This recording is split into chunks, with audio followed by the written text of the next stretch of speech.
Welcome to the Navigating Cancer Together podcast. My name is Talea Dindy. I'm an 11-year cancer thriver, cancer doula, and owner of On the Other Side. I use my experience to help others get on the other side of cancer. Gaps between the guidance, emotional support, and education that are needed and what one receives can be huge. This podcast fills those gaps by sharing stories, resources, and information about all things related to cancer and wellness. I interview guests from all walks of life who are living with cancer, caregivers, and those who are thriving on the other side. Also, I talk with organizations, healthcare professionals, and experts in the health and wellness spaces who offer complementary and integrative care. Join me. We are in this together. Disclaimer: the purpose of this podcast is to educate and to inform. The podcast is provided on the understanding that it does not constitute medical or other professional advice or services. It is not a substitute for professional care by a doctor or other qualified medical professionals and is not intended for the use in the diagnosis or treatment of individual conditions. Guests who speak in a podcast express their own opinions, experience, and conclusions. Neither Talea Dindy, Navigating Cancer Together, On the Other Side LLC, nor any of its affiliates endorses, supports, or opposes any treatment option or other matter discussed in a podcast. The mention of any product, service, organization, activity, or therapy on a podcast should not be construed as an endorsement. Hello, everyone. This is Talea Dindy from ontheotherside.life, and you're listening to the Navigating Cancer Together podcast, the show that has something for everyone facing cancer. Why? Because everyone is different with different needs, beliefs, and perspectives. Thank you for joining us for this episode. I encourage you to open your minds and your hearts. Today, our very special guest is Andrea Nicholson. Andrea is board certified in holistic nutrition and holds additional certifications as a nutrition therapist master and level 3 restorative wellness practitioner. In her previous life as a forensic scientist, wow, interesting, and crime lab manager, she learned a very valuable skill: how to identify and follow evidence to solve mysteries. Ultimately, Andrea combined this love of investigating mysteries with her true passions regarding health, and she started a holistic nutrition and lifestyle consulting practice. Today, Andrea works one-on-one with clients virtually to optimize their health through fixing digestive issues, boosting energy naturally, and helping clients have better overall moods. We could all use that. Andrea, thank you so much for joining us today, and welcome. Thank you so much for having me. I'm so excited to be here and to have this conversation. Thank you, Andrea. Your background is so amazing. I am a big fan of shows like CSI, and it's very interesting how you took your background in forensic science and you transitioned it to become a nutrition therapist master and restorative wellness practitioner. Please share with us why you made that transition and what you do. I would love to. I know I have a little bit of a unique story in that not everyone has made that kind of career switch. It's definitely a drastic switch. So I was working full-time as a forensic scientist, had that career, was there for 15 years, had always been interested in health and had a little side gig thing going on for a while I was on my own health journey and just coached people along the way. But it was really basic. It was like encouraging people to work out with me or eat more broccoli. It was really basic stuff. And when I faced a time in my life when I wanted to make this career transition, I really wanted to do something different. I loved forensic science. I loved the investigation side of it and the science and the mystery. I didn't love 2 a.m. phone calls. I didn't love the 24/7 nature of the job. I didn't love always having negative things around me and be seeing people in their worst. And, it kind of makes you start to believe that everyone is like that. And I just didn't like the direction it was taking my health. And I think the stress was actually far more impactful on me than I realized at the time. Looking back, I'm like, oh yeah, I was really stressed. I mean, I couldn't watch TV. I would just fall asleep. I couldn't live my life. I was just so stressed. I didn't realize it at the time. I just thought I was tired. But anyway, so fast forward, I switched careers, or I was facing that decision, and I'd always loved nutrition, but I really felt drawn to help people in a deeper way. not just, recommend more broccoli or, lean meats, or I didn't want to be surface level. I didn't want it to be information anyone could just get from a pamphlet. I really wanted to be able to identify what's really holding people back. And I think so many people get caught up in the basics aren't working. And then they feel like, well, they're just doomed to be unhealthy. And I really wanted to dig deeper. So I went back to school, got the additional certifications, ultimately got board certified. And now that's what I do. I really take that investigation skill that I learned back in the day, and I use that to help people investigate what's holding them back, what's causing their symptoms, why are they in this place, and what they can do to get out of it. So essentially, Andrea, you are helping the individuals that you work with get to the root cause of what's really going on instead of masking, which is something that typically happens. They're just given a pill and say, hey, take this. And it's really not getting to the root cause. Yeah, absolutely. Most of those medications, and frankly, some supplements even, aren't actually fixing the imbalance. They're making you feel better sometimes, not always. Sometimes they're making your labs look better.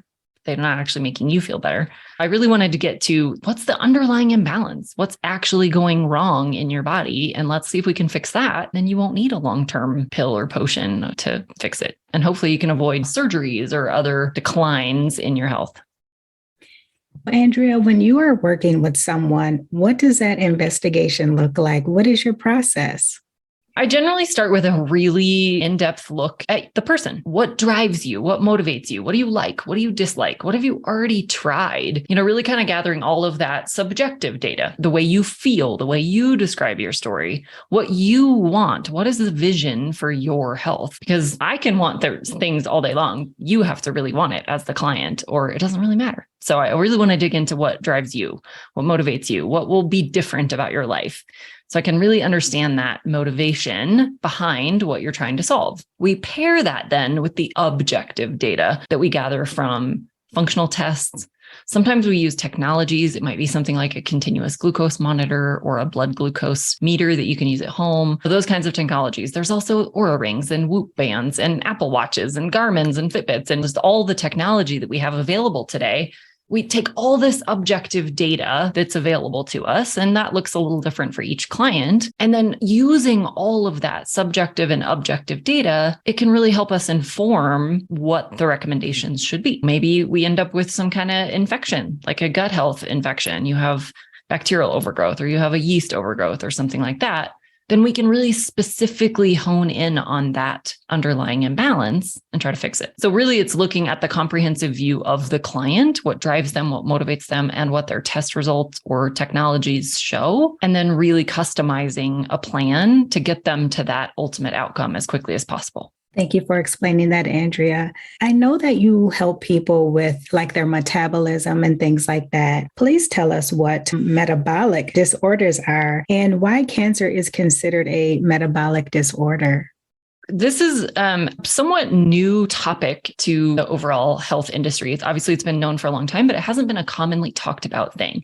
Most of us think of metabolism as how many calories we burn in a day. But in reality, metabolism is the sum total of all of the chemical reactions occurring in our body all day, every day. So that's building hormones and breaking them down to eliminate them. That's building muscle tissue, building bone tissue. It's all of the things, our digestive system, thyroid function, all of the things that happen in our bodies all day long.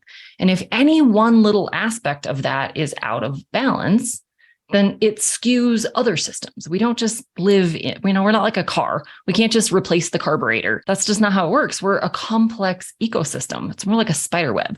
So if you pull on one little piece, the whole thing shifts. We have to identify where those imbalances are and try to get the whole spider web to be back in balance so that it's not causing symptoms or issues or other problems. So with metabolic health, really, it's any disorder that's related to really anything in the body. So if you have a thyroid disorder, if you have diabetes or blood sugar imbalances, if you have dementia or migraines or anything associated with that, and now newer research is showing that cancer has a big metabolic tie.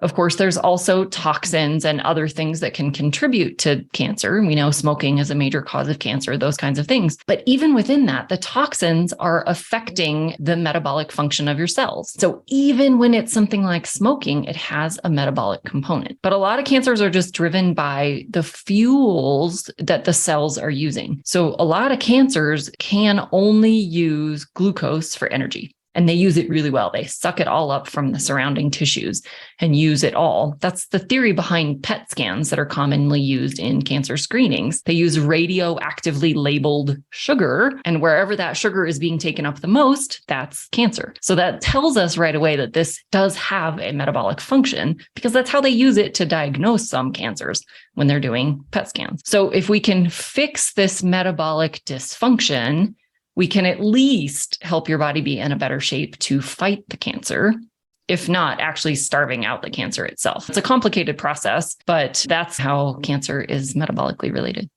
So, Andrea, it sounds like a lot of times when the doctors and whoever are trying to diagnose, maybe the best solution is not to just isolate one thing. So just look at the big picture. Is that what I'm hearing? Look at the whole picture. Yeah, absolutely. I don't think there's any simple solutions to really anything that's going wrong in the human body. We can't just eat our way to perfect health. We can't just exercise our way to perfect health. We can't just sleep our way to perfect health. Like, we really do have to look at all of these things together. And even within those categories, there's nuance.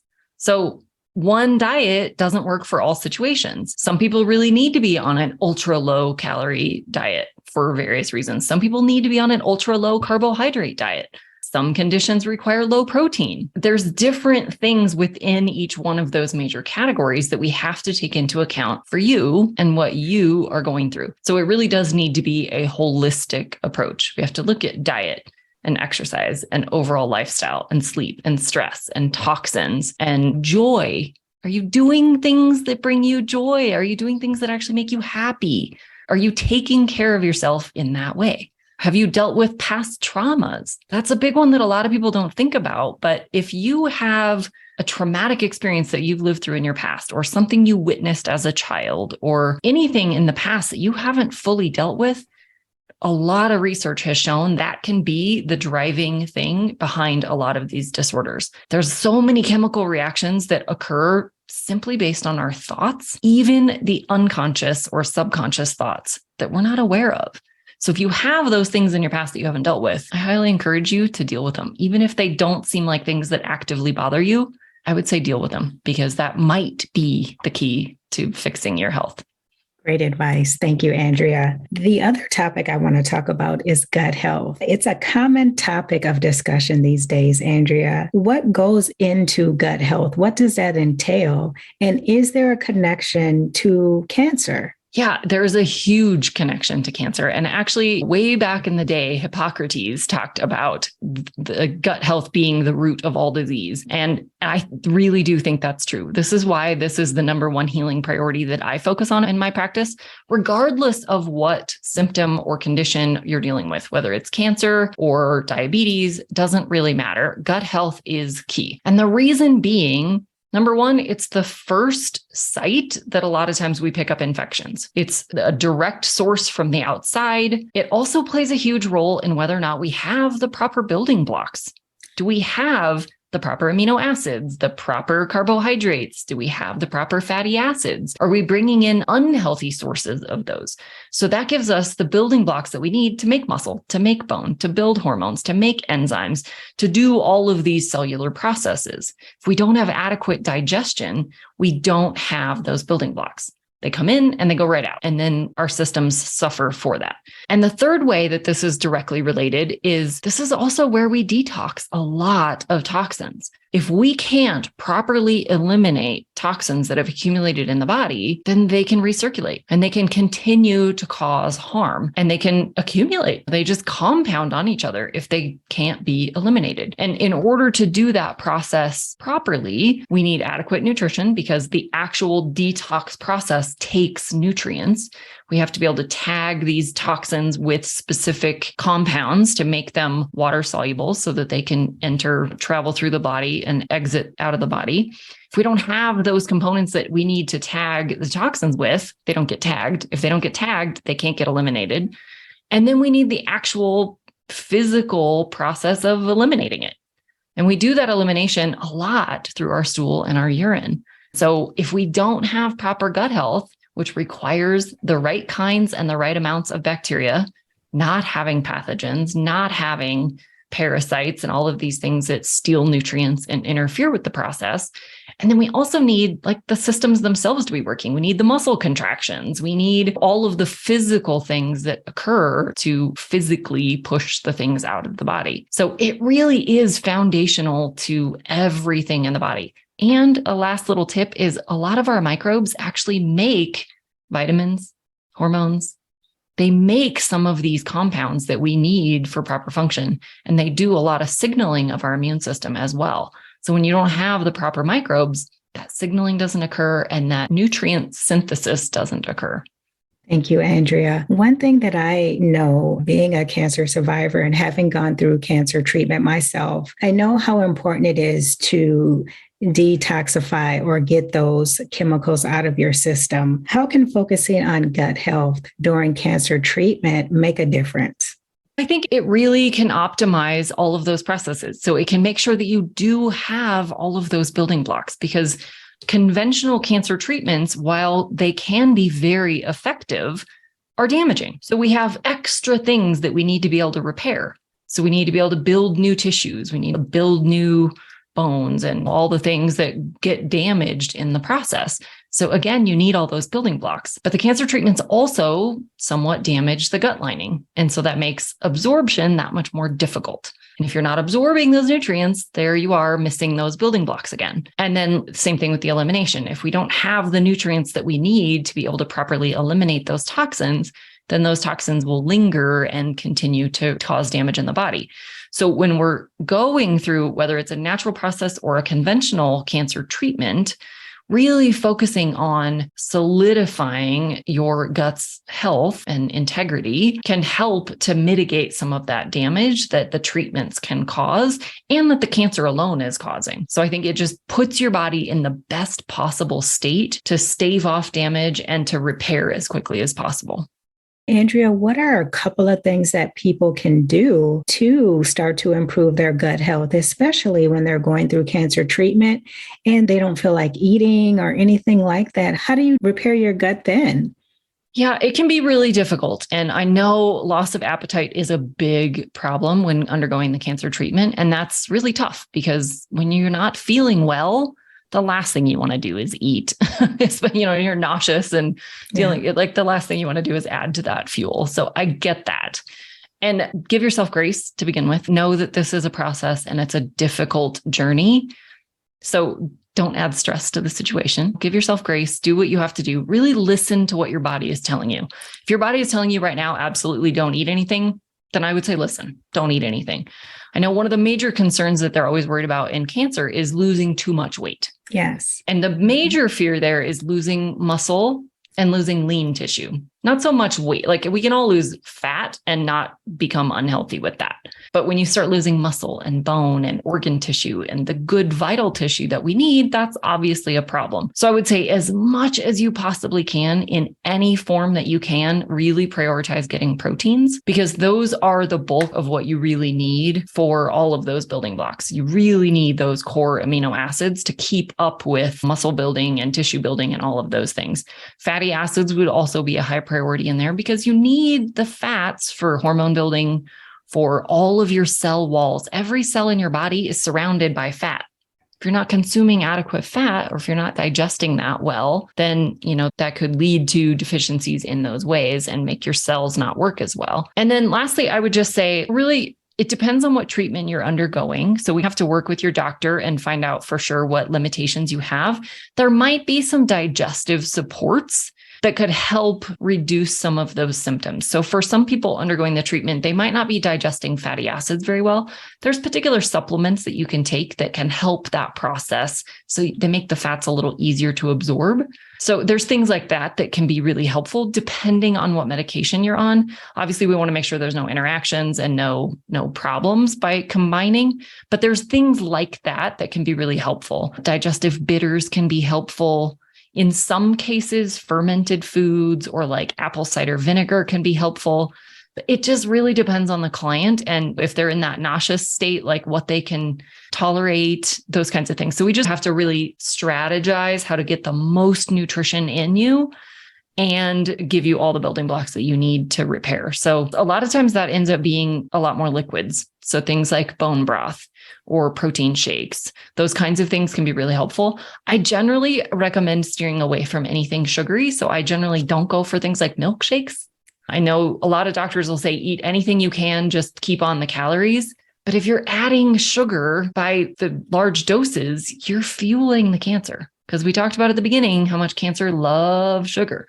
So while I agree that you want to keep your body weight on, I'd rather you keep the lean weight on and not fuel the cancer with sugar. So as much as possible, try to stick to proteins and healthy fats.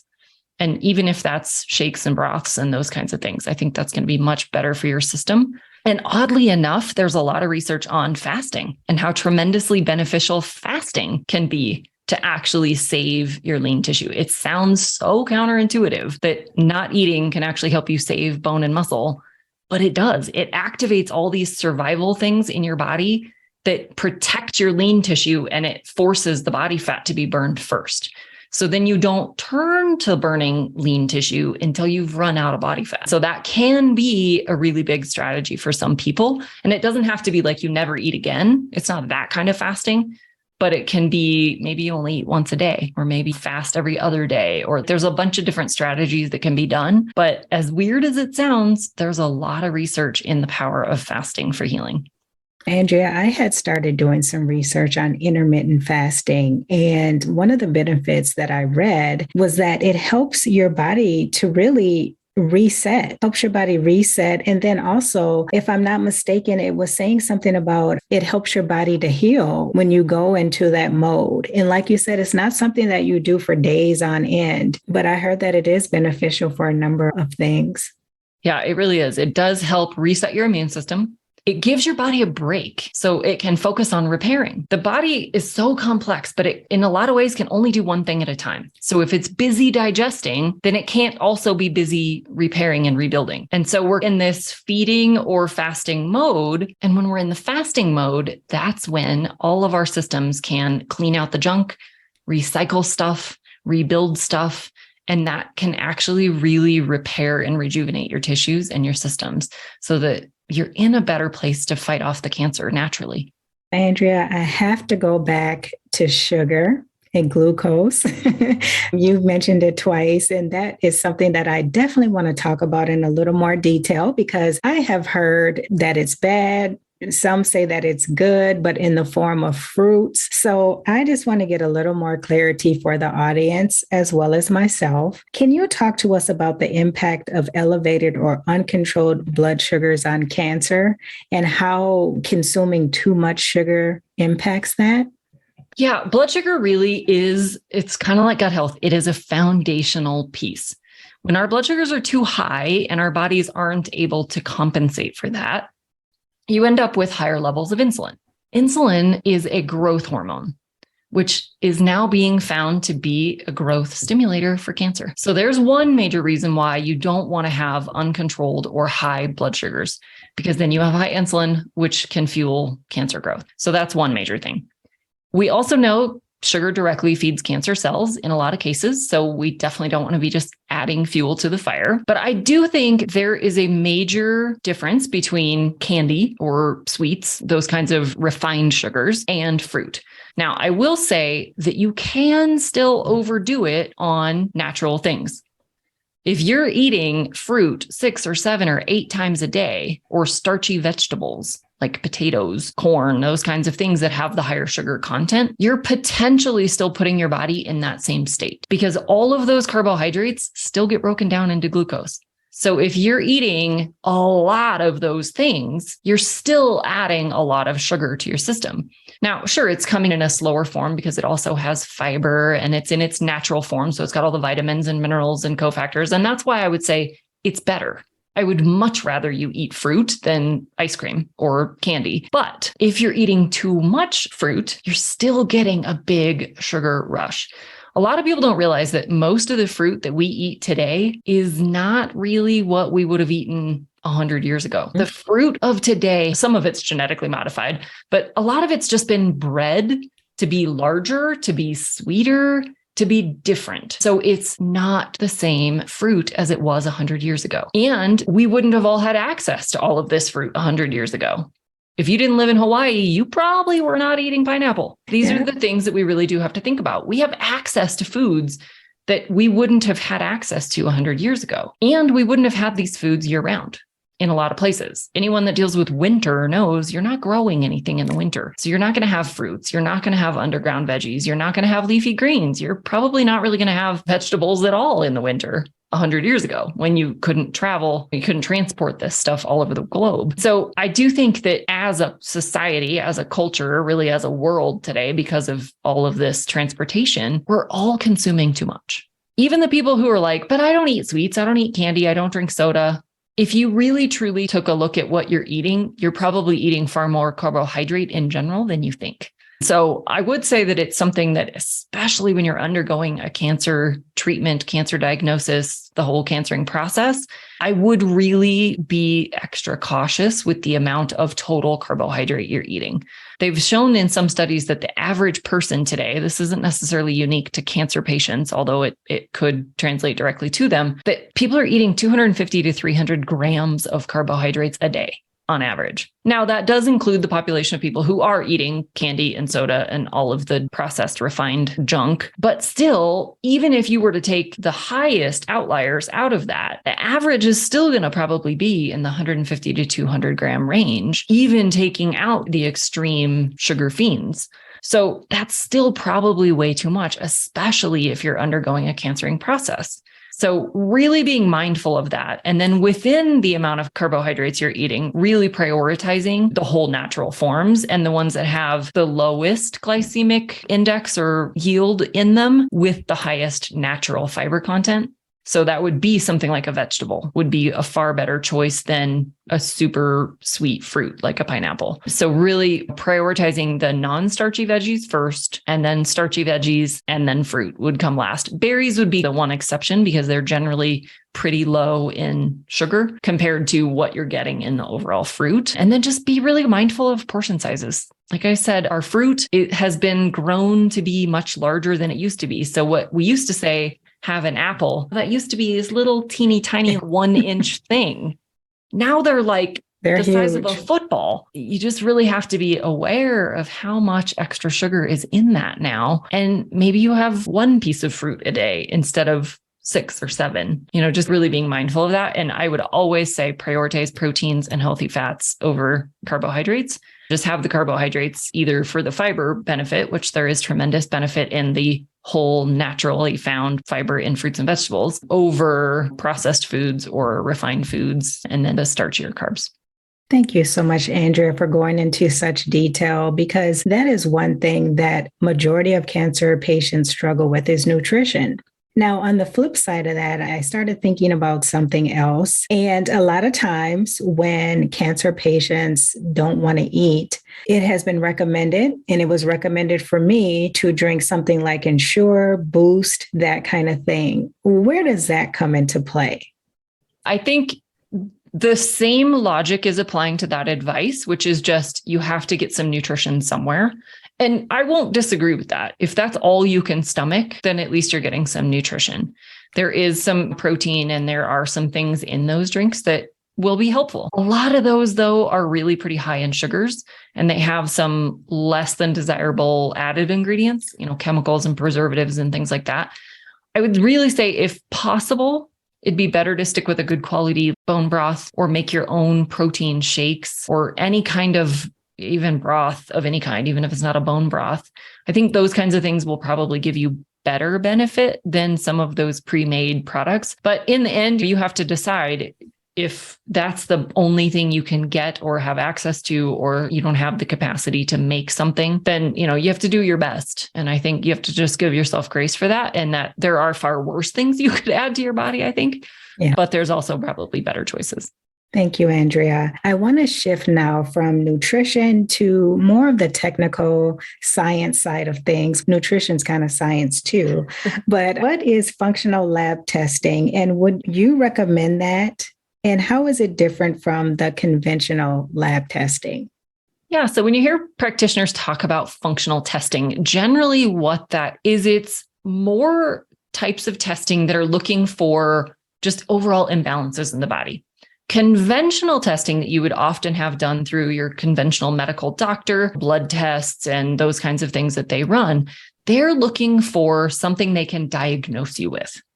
So they're looking for really severe imbalances, something that's way out of whack, something that's potentially life-threatening. Functional testing is looking for areas of imbalance. Again, it's looking for that root cause. So in my world, I do things like stool testing.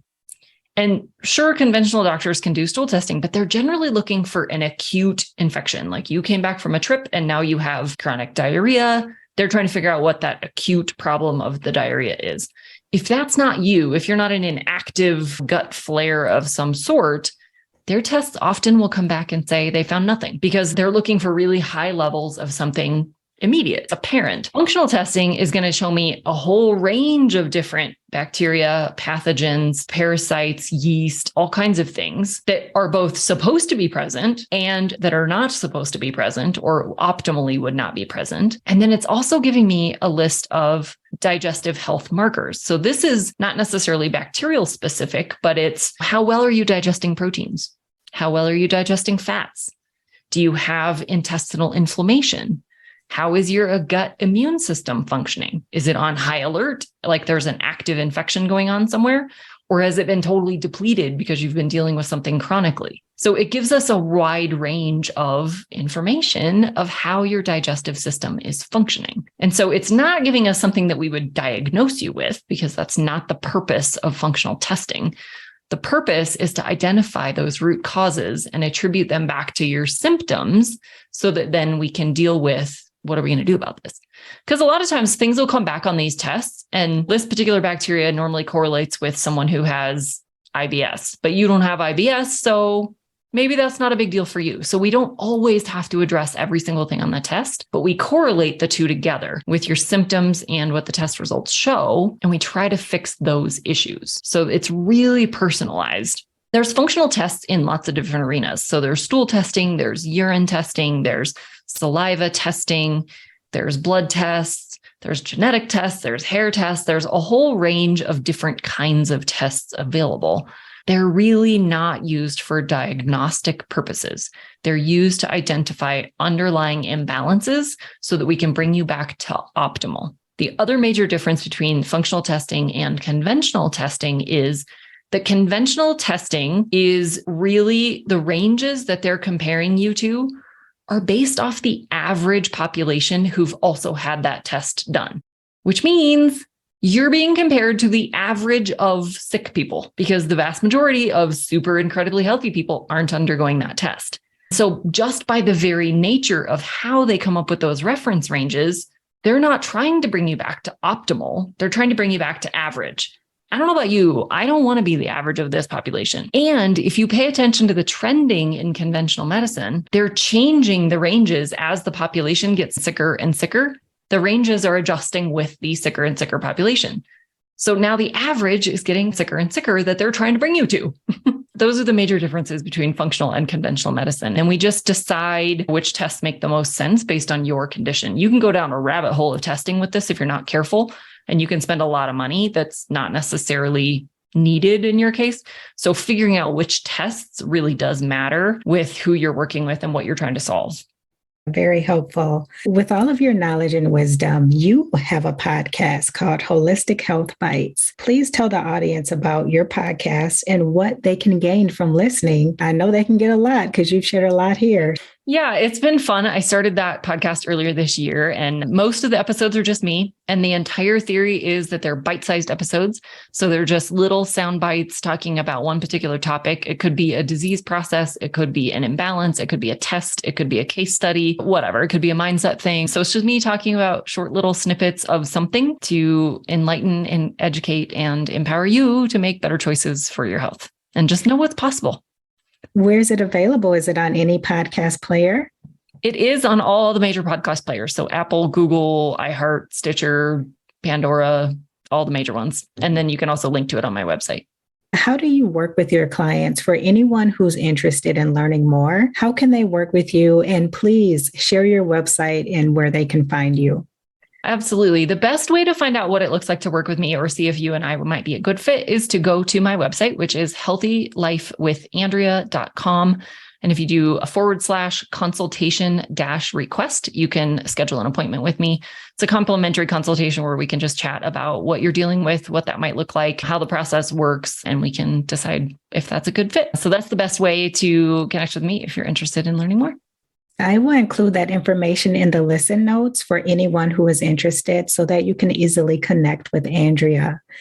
Andrea, before we end today, is there anything else that you would like to share? I would just say, if you're going through a cancering process, take a breath, give yourself some grace, and just strive to do your best. You've got a lot on your plate, and it's understandable that you've got a lot on your plate. So just give yourself some grace and do your best. Continue researching. There's always answers. There's always other ways. If something doesn't sit right with you, research it.